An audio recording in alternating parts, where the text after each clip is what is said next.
sobrang galing naman talaga. Nakuhanan ko ng video yung total eclipse. Oh, ganito pala talaga itsura niya. Grabe. Kinain talaga ng buwan yung buong araw. Ganito pala talaga itsura nito. Oh, grabe. Nakakatakot. Sobrang dilim pala talaga. Oh, ayan na. Lumiwanag na. Uy, ano ba to? Ay, kalambor, lubot, manay kaldero, rening kanahan. Ayan, mga idol, oh. Kasirola pala yan. May butas yan yung puwetan yan. Tatapalan natin. Magandang araw mga kabakal at nandito na naman tayo sa ating munting gawaan. Welcome back ulit sa Coron Works. Ayan. For today's video mga kabakal, isi-share ko sa inyo kung paano tayo mag-hinang or mag-repair ng mga ganitong klaseng ito itong pabilog na to. So, paano natin i-repair to? Marami rin kasing nag-request sa atin, maraming nagtatanong kung ano daw ba ang tamang amperahe para sa mga maninipis na plancha. So, sakto naman at itong gagawin natin na to, ano to, yung ano bang tamang tawag nito, yung kaserola na malalim, yung sobrang lalim na mga kaserola, yung mga lutuan ng Paris. Ayan, saktong-sakto dumating siya ngayon dahil may bibuild upan tayong butas. So siguro naman may idea na kayo kung gaano kanipis tong mga ginagawa nila. Stainless din to. Ayan, grabe, parang lata. So susubukan natin siyang takpan yung butas nito sa puwetan. Susubukan natin takpan kung kaya nating takpan at ano ang tamang amperahe para dito sa manipis na kaserola na to. Ayan. At ngayon ito, yung camera ko nasa loob, kaya meron tayong design na pabilog. Imagine nyo, nandito ako, tapos yung camera ko nasa loob. Imagine kung gaano kalalim tong lutuan na to. So, susukatin natin. 60 cm or 600 mm ang lalim niya.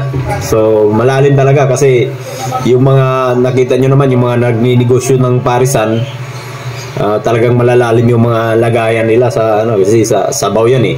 So ngayon papakita ko sa inyo yung butas kung gaano kalaki or gaano kaliit. Ayan, pahiram mo na ng camera. Kaya kung nakaharap sa akin yung kaserola na to at nakaharap sa akin yung butas at yung puwitan niya nasa labas, para makita natin yung butas niya. Ayan. Ayun, kung makita nyo yung may lumiwanag na tuldok, ayan, yung tuldok na yan. Yan, yung tuldok na yan. Yan yung butas niya. So, sobrang liit, kaya lang, syempre, sabaw nga. Paris nga yung nilalagay nito, yung mga sabaw ng Paris. So, kailangan talagang takpan yan. At susubukan natin kung paano natin matakpan yan. At oh, grabe, sobrang nipis. Siguro mga 0.4, 0.5 ganun siya kanipis. Yun, mga 0.4 yata or 0.5 ang nipis ng plancha na to. So, ayan. At ipapakita ko sa inyo kung paano natin takpan yan. Sa mga ganyan kasi, lalo na kung mapapansin nyo, yung mga nakapaligid na yan, ayan, yung mga nakapaligid na yan, ano yan, parang mga tutong. Ayan, parang mga tutong yan, ano? Yan, yung mga tutong na yan. So, hindi na natin maisis yan. Kumbaga, kumapit na sa stainless yan. So, gagawin natin dyan, tatapalan din natin ng maliit na plancha o yung manipis na plancha dun sa puwitan. Tatapalan din natin. Yun yung diskarte dyan. Pero, kailangan pa rin nating timplahin yung amperahe ng TIG natin.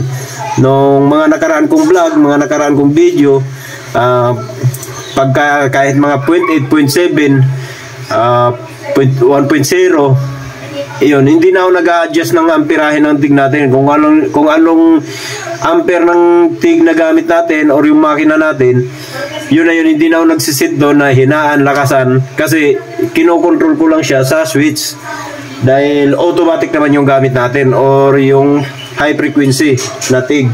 Pero sa mga ganitong kaso kasi, mga kabakal, sa ganitong klase, yung mga ganitong sobrang nipis na, kailangan na rin natin talagang mag-adjust ng amperahe sa welding natin.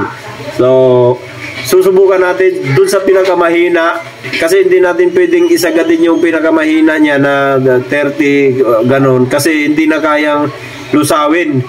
Kung halimbawa magpipiler tayo, hindi niya na kayang lusawin yung filler natin, dahil ang filler natin na gamit is 1.6. Ito 1.6, medyo makapal yung filler natin, kaya yung sakto lang din na kaya niyang lusawin yung filler natin. At the same time, hindi mabubutas yung ano natin, yung weldingin natin, dahil nga magtatakip tayo ng butas. Okay, so titignan natin, subukan natin. At bago pa lang lahat, paalala ka lang po, Lunes ngayon, April 8. Ayan, April 8, happy birthday ka pala kay Paolo Merciales. Ayan, so paalala ko lang po, ngayon ay bali-balita na magkaroon daw ng total eclipse. Ayan, so ingat-ingat po tayo lahat, kasi ayon nga sa mga post na nabasa ko, napakadelikado daw po talaga yung total eclipse ngayon, dahil pagka titigan mo daw yung eclipse ngayon, papapikit ka, tapos pagdilat mo raw, nasa ibang lalaki na yung jowa mo. Hindi ko na alam kung totoo yan, ha, pero hanggat maaari, wag na tayong pumikit, dilat na lang natin yung mata natin. Joke lang po mga kabakal. So ingat-ingat, at ayan yung itsura niya, oh. Yan, yun, yung makita yung butas pagka igagaman natin, titignan natin dito sa puwitan, hindi makikita yung butas, kaya silipin natin ulit sa loob. Nakikita ko na yung butas niya. Ayan, oh, yung binilugan natin ng pentel pin. Ayan, nandyan po yung butas. Sobrang liit lang po kasi ng butas, kaya halos hindi siya nakikita. At bago pala yan, bago pala natin i-weld yan, so i-share ko lang sa inyo yung kunting kaalaman about dito sa mga ganitong, ayan, ganitong kaserola. Kaserola ba tawag nito? Hindi ko alam kung anong eksaktong tawag nito. So kung makikita nyo, kung mapapansin nyo, ayan, kung mapapansin nyo yung welding niya, oh, ayan, ayan, makikita nyo yung pinakahinang niya. Ayan, so bakit hindi nila ginagamitan ng TIG to na stainless naman? Kasi halimbawa itong puwitan na to, nakalock na yan, nilock na nila yung ganon, parang nakaipit na yan dyan. Tapos yung pinakahinang dyan, kaya hindi nila ginamitan ng TIG, bukod sa manipis, pag ginamitan po kasi natin ng TIG yan, paikot, ang mangyayari dyan mga kabakal, magiging chicharon. So yun yung term namin ng mga welder pagka naghinang ng manipis, na pagka pinuruhan mong hinang yan, paikot, magiging chicharon. Imagine niyo yung chicharon ko na itsura, di ba? Yung nagganda warp. Yan. So hindi mo na siya maintindihan kung anong itsura niya, kasi puro warp yan. Merong lubog, merong nakaumbok, merong ganon. Para sumasayaw yung stainless. So ganon din ang ginawa nila dito. Ayan, nakalock din yan. Yan. Parang nakayabi na yung stainless na nakaganon. Tapos yung pinakadugtungan mismo, nilagyan lang nila ng hininang lang nila. Ang ginagamit po diyan mga kabakal, kung hindi ako nagkakamali, tingga. Tingga po yung pinandikit nila diyan, tinunaw lang. Kasi yung paraan na yun, hindi magwa-warp yung stainless natin. Tapos hindi naman siya ganun katibay, pero yan kasi mga na lang yan, support na lang yan, kasi wala naman ng tagas yan, kasi nakalock na yan, eh. Kumbaga kahit hindi mo nalagyan ng ganyan, hindi pa rin hindi pa rin tutulo yan. Kaya kung makikita nyo, ganun lahat ng mga ginagawa nila sa mga ganito produkto. So hindi kayo makakakita ng ginagamitan ng TIG yan. Ang proseso pala natin dito mga kabakal, build upan muna natin ng filler lang. So hindi muna natin tapalan. Kung kaya naman siya, kung kaya naman nating matakpan yung butas na yan, okay na yun, yung ganun. Pero kung hindi talaga kaya, kasi sigurado ako, dahil pares nga yung pinalalagay nito. Yung mga tutong-tutong sa ilalim, kung mapapansin nyo, pinakita ko kanina.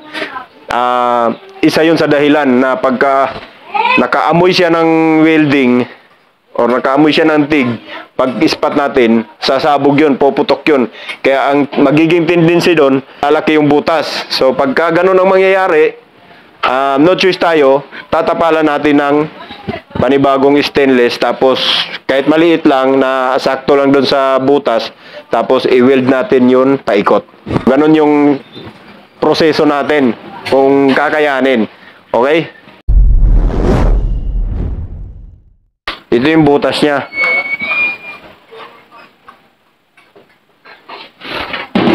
Yan, sobrang liit, kaya halos hindi makita. Sit natin sa titignan muna natin yung 50 amperes. Pero bago natin i-weld mismo sa pyesa, subukan muna natin dito sa mga sa mga scrap kung okay na yung set natin. Ganun ang tamang proseso. Kasi mamaya, mas malakas pa siya. Kasi syempre yung mga ganitong machine kasi digital, pero hindi naman siya hindi naman yan accurate. Yan. So lalo na pagka hindi digital yung natin, yung umaasa lang tayo sa mga ganito. So hindi accurate yan mga kabakal. Kaya minsan malakas, minsan hindi. Lalo na sa ibang lalo na sa ibang lugar, nagdedepende pa rin sa kuryente. Minsan may kuryenteng mahina.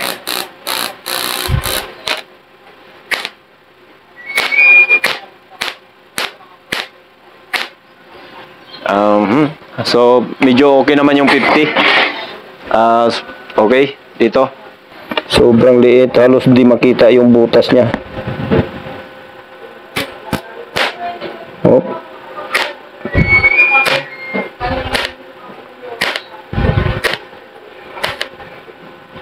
Nakaset tayo sa 50 amperes mga kabakal.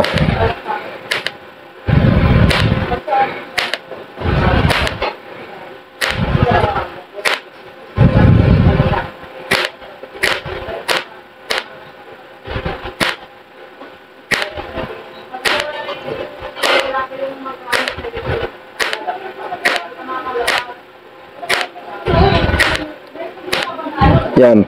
Bukod sa mahina yung amperahe natin, syempre, yung pagpindot natin sa switch, kailangan alalay din. Kasi baka mamaya, kahit mahina yung amperahe na yan, which is nasa 50 ampere lang tayo, at napadiin natin yung pagpindot, nadiin na natin yung switch, may posibilidad pa rin na mabutas yung natin, yung base natin. Kasi nga sa sobrang nipis niya. So, ayan, kung makikita nyo, mapapansin nyo mga kabakal, natakpan naman natin. So, hindi na natin kailangan maglagay ng tapal. Medyo, lawakan lang natin yung paghinang niya. Ikalat lang natin ng konti.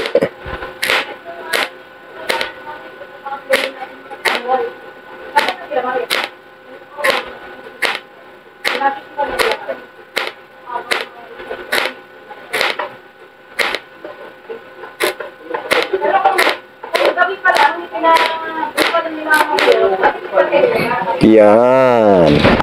Okay, so wala nang butas yan. So silipin natin ulit sa loob.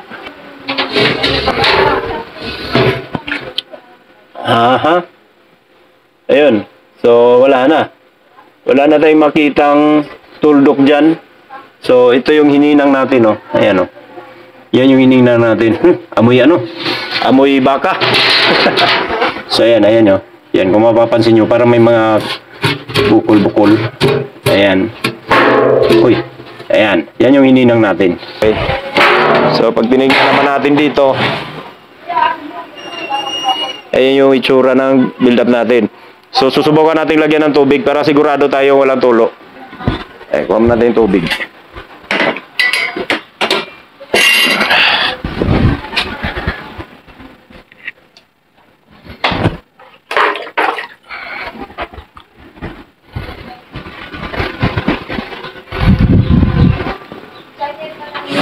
ito ang makapagsasabi na wala na talaga siyang butas.